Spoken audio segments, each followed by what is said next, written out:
On Wednesday 15th 20. Okusinzira ku ssemateeka ko n'ekitabo ekirungamya enkola ya Parliament oba rules of procedure, abaka ba Parliament balina emirimu ena egibakakatako okuli okubaga amateeka, okuteekateeka n'okuyisa embalirira y'eggwanga, okulondoola emirimu gya gavumenti, kw'ossa okukiikirira abalonzi baabwe nga batuusa eddoboozi lyabwe mu Parliament. Kyokka bwe lutuukiddwa olwaleero ng'emirimu gy'ababaka gino emikulu oyinza okugamba gyasigala mu bitabo nga n'abalonzi abeesigama ku mirimu gino mu kulonda ababaka baabwe balubatu ddala. Mu mbeera eno abamu ku babaka abawulira nga batuukiriza emirimu gyabwe emikulu bawuliddwako nga bakukkuluma olw'abalonzi okubanja ebintu ebisukkiridde n'oluusi ne batuuka n'okubamma obululu. Nenfuuyira constituency yonna ku enkukunyi nenfuuyira constituency yonna nembawo ebijanjaalo ebitala ebyembala bya $1,500,000 nembawo emmwanyi.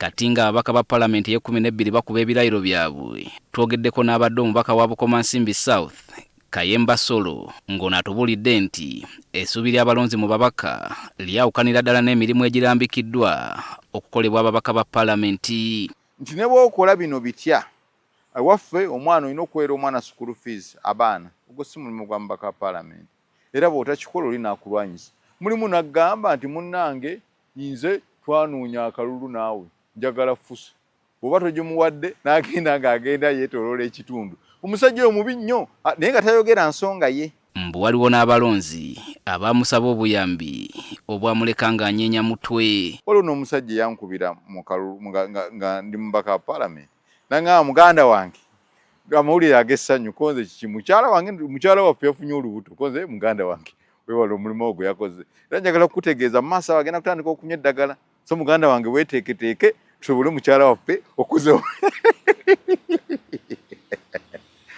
okuza obulungi olubuto. Memba wa Parliament omulimu gwe si kuzimba amalwaliro. Memba wa Parliament omulimu gwe si kuzimba nguudo.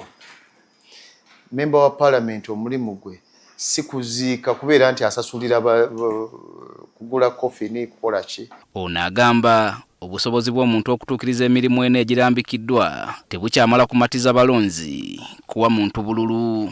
Omuntu alina ssente oba amanyi oluzungu oba talumanyi, oba yasoma oba teyasoma, oba mubbi oba si mubbi, oba mutemu oba si mutemu ng'alina ssente.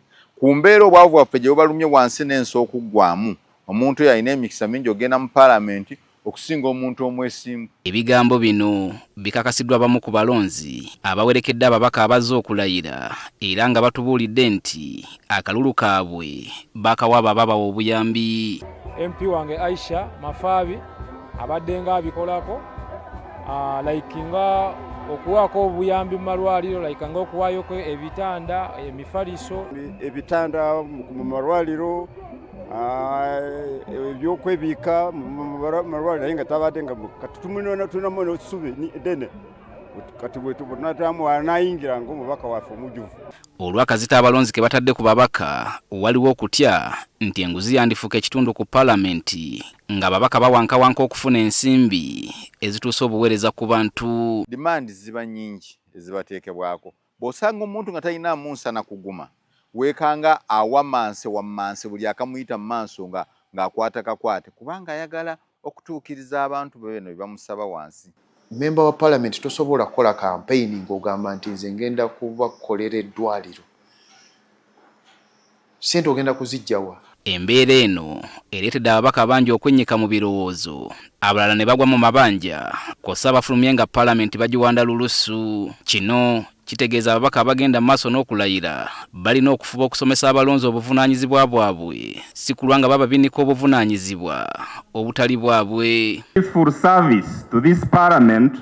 Peter Serugo, NTV, Akawungezi.